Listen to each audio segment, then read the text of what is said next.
Pawan Kalyan Harihara Veeramallu utter flop అవ్వటానికి కారణం VFX graphics బాలేదని, డైరెక్షన్ బాలేదనే విమర్శలు, ఆరోపణలు వస్తున్నాయి. కానీ వీరమల్లు అట్టర్ ఫ్లాప్ కి కారణం అతను ధర్మం. మొదట అనుకున్న స్టోరీని మార్చేసి కోహినూర్కి, సనాతన ధర్మానికి లింకు పెట్టి ఏదో చేయాలనుకుని ఇంకేదో చేసేశారు వీరమల్లులో. హిందీలో ఇటీవల విడుదలైన చావా సినిమా దేశమంతా ఎంత సంచలనం సృష్టించిందో తెలిసిందే.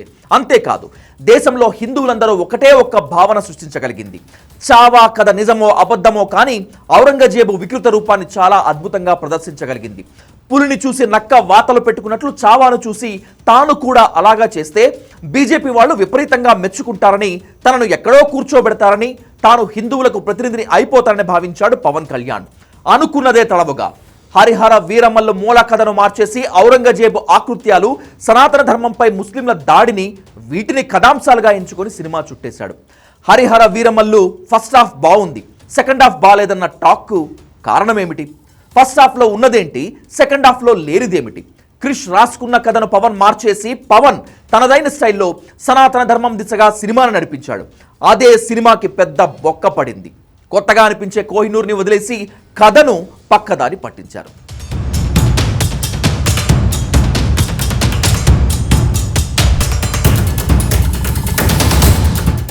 పవన్ కళ్యాణ్ క్రిష్ కాంబినేషన్లో 5 ఏళ్ల క్రితం హరిహర వీరమల్లు మొదలైంది.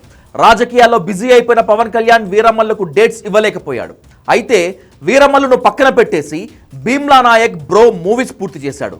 వీరమల్లు ఫినిష్ కాకుండానే ఓజీ, ఉస్తాద్ భగత్ సింగ్ సినిమాలు ఓకే చేశాడు. దీంతో విసిగిపోయిన క్రిష్ వీరమల్లుతో 3 ఏళ్లు ప్రయాణం చేసి బయటకు వచ్చి అనుష్కతో ఘాటీ పూర్తి చేశాడు.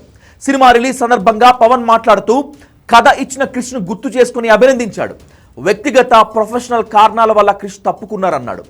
క్రిష్ బయటకు వెళ్ళిపోవడంతో కథలో సోల్ కూడా వెళ్ళిపోయింది. ఔరంగజేబు నాటి కాలాన్ని తీసుకున్న క్రిష్ కథను కోహినూర్ చుట్టూ నడిపించాడు.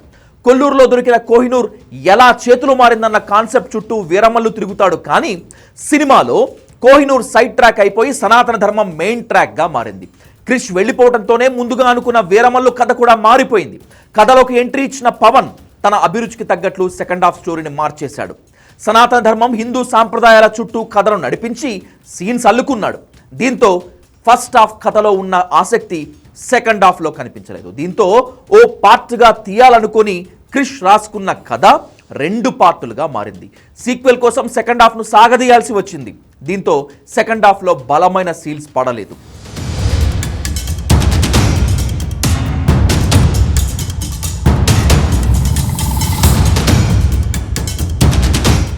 క్రిష్ ప్లేస్లో పవన్ నిర్మాత ఏఎం రత్నం కొడుకు జ్యోతికృష్ణను తీసుకొచ్చాడు. 2003లో తరుణ్తో తీసిన నీ మనసు నాకు తెలుసుతో దర్శకుడిగా పరిచయమైన జ్యోతికృష్ణ 20 ఏళ్లలో 5 సినిమాలు తీస్తే ఒక్కటే హిట్ కాలేదు. జ్యోతికృష్ణ డైరెక్టర్ అన్న పేరే కానీ పవన్ డైరెక్షన్లో యాక్షన్, టేక్, కట్ చెప్పడంతోనే సరిపోయింది. వీరమల్లు షూటింగ్ 60% పూర్తయ్యాక క్రిష్ తప్పుకున్నాడు.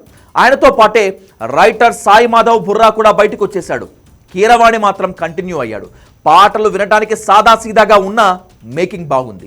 బ్యాక్గ్రౌండ్ స్కోర్తో యాక్షన్ సీన్స్కు ఊపిరి పోశాడు కీరవాణి. బాగుందని టాక్ వచ్చిన ఫస్ట్ హాఫ్ను క్రిష్ డైరెక్ట్ చేశాడని తెలిసింది. క్రిష్ కంటిన్యూ అయితే కోహినూర్ చుట్టూ తిరిగే కథ మరింత ఇంట్రెస్టింగ్గా నడిచేదని మెగా ఫ్యాన్స్ ఫీల్ అవుతున్నారు. సెకండ్ హాఫ్ ఆడియన్స్కు నచ్చకపోవడానికి 2 కారణాలు ఉన్నాయి. ఒకటి కథ మారటం అయితే మరొకటి విఎఫ్ఎక్స్. స్టార్ హీరో సినిమాలో ఇలాంటి నాసి రకమైన విఎఫ్ఎక్స్ ఏంటని అందరూ షాక్ అయ్యారు. అవుట్పుట్ ఇలా ఉండి కూడా కట్ చేయకుండా ధైర్యంగా ఎలా రిలీజ్ చేశారంటూ విమర్శిస్తున్నారు. ముఖ్యంగా గుర్రపు స్వారీ చేసే విజువల్స్ను భయంకరంగా ట్రోల్ చేస్తున్నారు. విఎఫ్ఎక్స్ సీన్స్ను ట్రిమ్ చేశారు.